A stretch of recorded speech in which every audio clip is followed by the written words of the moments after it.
दोस्तों, बाबा बैद्यनाथ धाम के कई बड़े रहस्य हैं। ये रहस्य इतने गहरे हैं कि आज तक इसका पता नहीं चल पाया। इसका जीता जागता उदाहरण है इलाहाबाद के रहने वाले ब्रिजेश जी। तो चलिए दोस्तों, वीडियो को शुरू करते हैं और आपको इस दिलचस्प घटना के बारे में बताते हैं। लेकिन उससे पहले आपसे छोटा सा निवेदन था कि चैनल को सब्सक्राइब कर लें और साथ ही साथ इस वीडियो को आखिर तक बिना स्किप किए देखिएगा। दोस्तों, इलाहाबाद के रहने वाले ब्रिजेश जी हमें बताते हैं कि ये घटना साल 2013 की है, जब ब्रिजेश जी अपने दोस्तों के साथ बैद्यनाथ धाम दर्शन के लिए गए थे। ब्रिजेश जी बचपन से ही महादेव के परम भक्त थे। उन्हें महादेव की भक्ति करने में बड़ा आनंद आता था। जब भी उनके पास समय होता तो वो मन ही मन महादेव के भजन गुनगुनाते रहते थे। उनकी महादेव के प्रति ऐसी भक्ति देखकर लोग भी कहते थे कि ब्रिजेश जी महादेव को इतना याद मत कीजिए, कहीं महादेव को स्वयं ना आना पड़ जाए।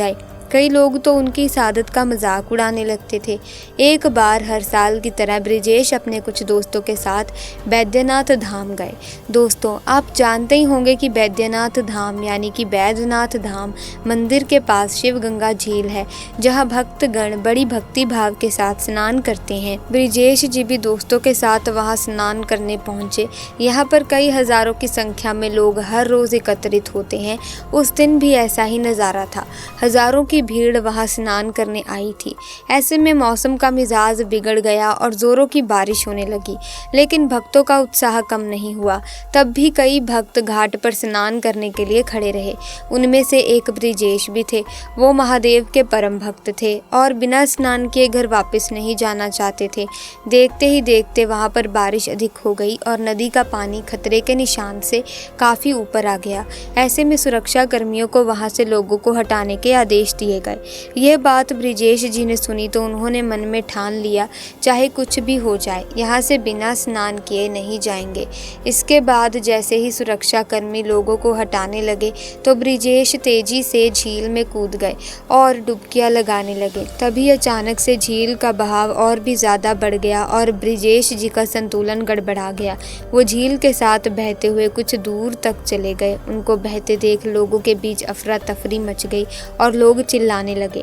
वहीं ब्रिजेश जी भी झील के उस तूफान को देखकर काफी घबरा गए और मन ही मन महादेव से विनती करने लगे कि हे महादेव, मुझे बचा लो। और मन ही मन हर हर महादेव, जय महादेव कहते हुए ब्रिजेश खुद को संभाल रहे थे। दोस्तों, देखते ही देखते वो झील की गहराई में डूबने लगे। अचानक से एक सुरक्षा कर्मी की जान बचाने के लिए आया और ब्रिजेश जी को अपनी पीठ पर बैठा कर तैरते हुए घाट के पास सही सलामत ले गया। जैसे ही ब्रिजेश को उसने किनारे पर छोड़ा तो कई सुरक्षा कर्मी और अन्य लोग वहां पर आ गए। फिर वहां मौजूद लोगों ने पूछा, आपको किसने बचाया है? जैसे ही ब्रिजेश जी ने उस सुरक्षा कर्मी का धन्यवाद करने के लिए उसकी तरफ देखा तो वहां कोई नहीं था। उसने वहां मौजूद अन्य सुरक्षा कर्मियों से पूछा कि आपकी टीम में से एक व्यक्ति ने मेरी जान बचाई है, कृपया आप मुझे उनसे मिलवा दीजिए। सब सुरक्षा कर्मियों के इंचार्ज ने कहा कि हमारी टीम में से कोई भी नदी के अंदर नहीं कूदा। हम लोग तो घाट से ऊपर ही सबको दूर से सुरक्षित स्थान पर पहुंचा रहे थे। आपको जरूर गलतफहमी हो गई है। पुलिस वालों की बात सुनकर ब्रिजेश जी हैरान हो गए और सोचने लगे, आखिर वो कौन था जिसने मुझे झील की खतरनाक लहरों से बचाया। ब्रिजेश जी इसी बात को सोचते सोचते एक साधु के पास बैठ गए। ब्रिजेश को देखकर उस साधु ने पूछा, तू इतना परेशान क्यों है? तब ब्रिजेश जी ने उस साधु को बताया कि बाबा, मैं इस बात से परेशान हूँ कि मैं झील में स्नान कर रहा था और अचानक से झील में डूबने लगा। मेरी बेहोश होने वाली हालत थी। तभी वहाँ पर एक पुलिसकर्मी आता है और मुझे झील के किनारे छोड़कर गायब हो जाता है। बाबा, पता नहीं वो कौन था। वहाँ मौजूद सभी भक्तजन मुझसे कहने लगे कि ये मेरा वहम है, मुझे लहरों ने झील के किनारे फेंक दिया था। ये बात सुन वो साधु समझ गया कि वो कोई और नहीं बल्कि स्वयं महादेव थे।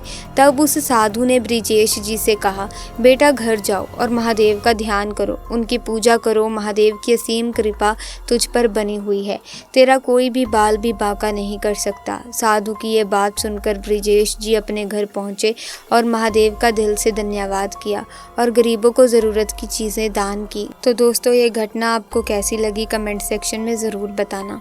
दोस्तों, संसार सुख और दुख दोनों का मिला जुला रूप है। कोई इसे अपने सोच से सुखदायी बनाता है तो कोई दुखदायी। देखा जाए तो दोनों स्थितियाँ दुनिया सिक्के के दो पहलू की तरह है। सिक्के को किसी तरह रखा जाए उसकी कीमत नहीं घटती। इसी तरह जीवन को भी लेना चाहिए। हमारे आध्यात्मिक ग्रंथों में शिव को बहुत सरल देवता के रूप में दर्शाया गया है। लोकहित के लिए समुद्र मंथन के वक्त वो खुद आगे बढ़कर विष पीते हैं। जब व्यक्ति सहजता से विसंगतियों के जहर को आत्मसात करता है तो उससे भयाक्रांत नहीं होता, और जब विपरीत हालात को सच में जहर मान लेता है तो वो परेशान हो जाता है। विपरीतता प्राय असफलता, धोखा आदि से आती है। यदि कोई छल करे, अप्रिय स्थिति उत्पन्न करे और उसे जहर की तरह पीने की स्थिति बन जाए, तब उस जहर को भगवान शंकर की तरह कंठ में ही रोक लेना चाहिए। यदि जहर हृदय में उतरा तो मन शुद्ध होगा, बदला लेने का भाव जागृत होगा। इसी तरह उस जहर को मस्तिष्क की तरफ भी नहीं जाने देना चाहिए। इससे भी क्रोध, शोक, अवसाद ही होगा। भगवान शंकर इन्हीं कारणों से उसे कंठ में ही धारण करते हैं। इतने बड़े त्याग के बावजूद भगवान शंकर कुछ भी नहीं है तो सिर्फ एक लोटा जल चढ़ाने से प्रसन्न हो जाते हैं। इसका अर्थ है कि जीवन में जो भी प्राप्त हो रहा है वो आपके प्रयत्न का परिणाम है। इससे संतुष्ट होने की आदत डालनी चाहिए, ना कि लालच करना चाहिए। दोस्तों, देवों के देव महादेव शिव का हाथ किसी पर भी हो जाए तो उसे काल तो क्या, खुद मृत्यु के देव यमराज भी कुछ नहीं कह सकते। और ठीक है, ऐसा ही एक वाक्य यहाँ बिहार राज्य के रेलवे स्टेशन पर देखने को मिला, जहां मात्र 20 दिन की बच्ची की जान बचाने स्वयं नाग देवता चले आए। लेकिन दोस्तों, आगे बढ़ने से पहले कमेंट सेक्शन में हर हर महादेव ज़रूर लिखना। दरअसल दोस्तों, शाम के तकरीबन 8 बजे एक महिला ने अपनी 20 दिन की बच्ची को रेल की पटरी पर फेंक दिया। ऐसा करके महिला वहां से चली गई, लेकिन रेलवे स्टेशन पर मौजूद लोगों ने उस महिला पर गौर नहीं किया। जब ट्रेन के स्टेशन पर आने का समय हो गया तब अचानक से उस बच्चे के पास एक बड़ा सा सांप आया और वहीं पर कुंडली मारकर बैठ गया, मानो जैसे नाग देवता शिवलिंग पर बैठ गए हों। वहाँ मौजूद कुछ लोगों की नज़र उस सांप पर पड़ी तो सबके होश उड़ गए। उन्हें कुछ समझ नहीं आ रहा था।